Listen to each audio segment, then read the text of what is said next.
അഭിമാന നേട്ടത്തിന് ശേഷം ഇതാ വരികയാണ്. അതെ അതെ, മലയാളികളെ കാണാം, തിരിച്ചു മലയാളികളെ കാണാം.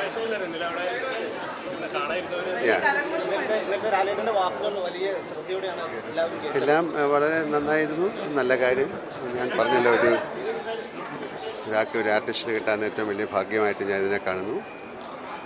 ആ ഭാഗ്യത്തെ ഞാൻ എല്ലാവർക്കും, നിങ്ങൾ ഉൾപ്പെടെ എല്ലാവർക്കും ഞാനത് ഷെയർ ചെയ്യുന്നുണ്ട്.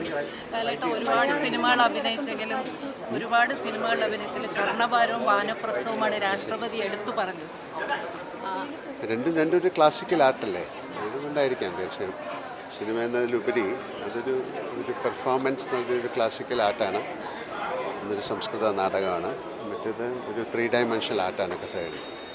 അത് സാധാരണ സിനിമയിൽ അങ്ങനെ ഒരുപാട് പേര് ചെയ്യാറില്ല, അതുകൊണ്ടായിരിക്കാം എടുത്തു പറഞ്ഞത്.